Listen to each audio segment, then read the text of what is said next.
A report by global consultancy group McKinsey has revealed that more than 40% of Africa's 345 companies worth $1 billion are based in South Africa. Hot on the heels are companies in Egypt, Nigeria and Morocco in that order.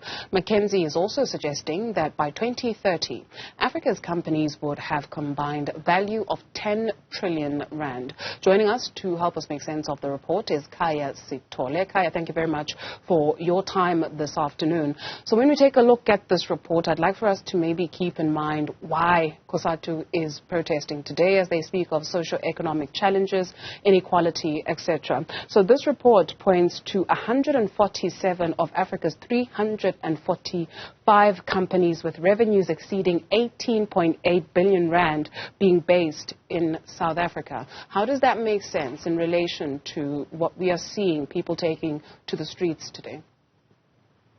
Good afternoon to the viewers. I think what you're seeing here is obviously the disconnect between what has happened for corporates that have been able to essentially run their operations in a manner that enables them to really retain the windfalls of the economic progress that we've had as a country.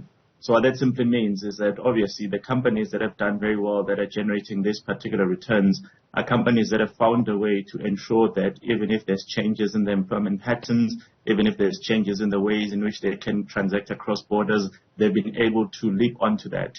What that has done, unfortunately, is that it hasn't been paired with the general bringing up of South African society. So if you look at how these companies grow from year to year, it isn't a matter of them growing their revenue or their profits by 10%, translating them to them employing more people, for example. So you're seeing that great disconnect between them becoming wealthier and South African society at large not feeling that the economic windfalls associated with this increased economic prosperity is being spread across the ecosystem. And that's an eternal problem that we've had for many years.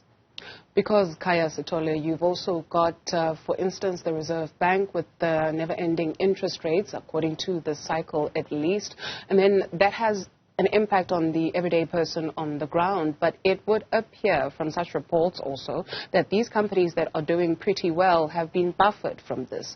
Again, how does this make sense? So it is quite a complex matter, but in essence, a part of it is really related to the fact that a lot of these companies have managed to internationalize a significant part of their operations. What that does is that once you've diversified, it would mean that even if the South African market, for example, is underperforming, you are able to sort of get a benefit from other markets that haven't been as acutely affected by those economic headwinds as South Africa might be. So that's one way in which they insulate themselves from this. It's also unfortunate that the bulk of the companies that we talk about when we talk about these multi-billion rand entities happen to be in the financial services. And within the financial services, we will know that since the pandemic, the banks have indeed generated record profits on the basis of them having obviously put together the type of instruments that enable them to participate from the upside of an economic bounce back, which is what we've seen since the end of the pandemic. That's one part of it. Another more contentious issue is the fact that obviously when you do see the interest rate increases, for example, because banks do trade primarily in interest rate related instruments, they tend to get to see a benefit of those interest rate cycles going up until, of course, it gets to a point in time when you and I say it's so much we start defaulting, then you see the adverse effect of that. So in the interim, it was to be expected that they would indeed start generating much healthier profits. But that is not sustainable in the long run if citizens and if their consumers can no longer afford to maintain the payments on those increased interest rates. In whose interest that is it, rather, that the current economic landscape of South Africa does not change?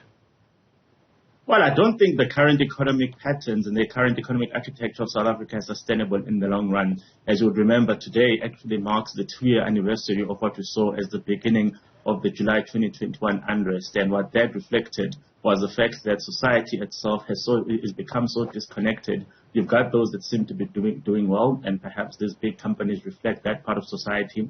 And then you've got the rest of society that says that, look, the system quite simply isn't inclusive enough. It's not catering for us. So because we are not sorting out those issues, because we're not dealing with those fundamental issues, it is inevitable that we're going to see multiple iterations of this form of unrest. And of course, some might say even today's march by COSATU and its affiliates, for example, is an indication of that social discontent, where people are saying, at least in a regulated structure like a protected strike, that this issue is something that needs to be resolved.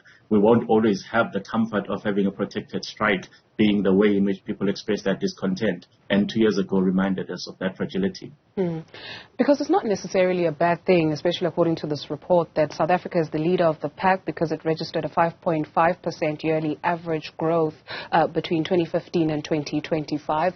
That's in comparison to a continental average of 4.9%.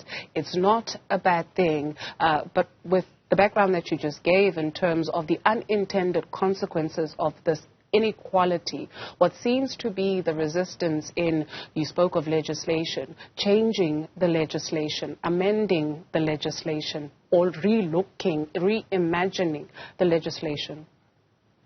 I actually think it is a big problem when you see that report talking about how South Africa, particularly those companies that it surveyed, have been able to grow at a rate of about 5%. You have to come back and then ask yourself the question of what has happened to the broader economy. And of course, the broader economy of South Africa hasn't grown at all. It definitely hasn't grown by anything close to 5%. So what that simply says is that you probably have these particular outliers which have then said, look, we've found a way of ensuring that we can thrive and grow within this particular economy. So that's where the 5% plus growth comes from over the period that McKinsey surveyed.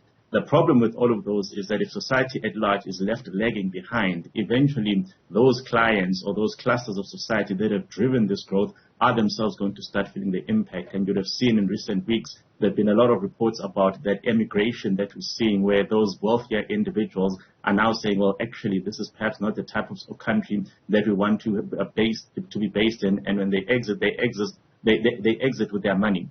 I think even this week as APSIP, we had a conversation with Stanlib, where the CEO of Stanlib did highlight the fact that, look, if people start emigrating and they live with their money, even companies like Stanlib are going to run out of money to manage. So it is, for me, a concern that you can have companies that say they've been growing at that particular rate when South Africa quite simply hasn't been anywhere close to that, because clearly they must have been catering to either a specific sector of the economy or a specific sector of society, and that in the long run is quite simply not maintainable. Independent analyst Khaya Sithole, thank you very much for your time.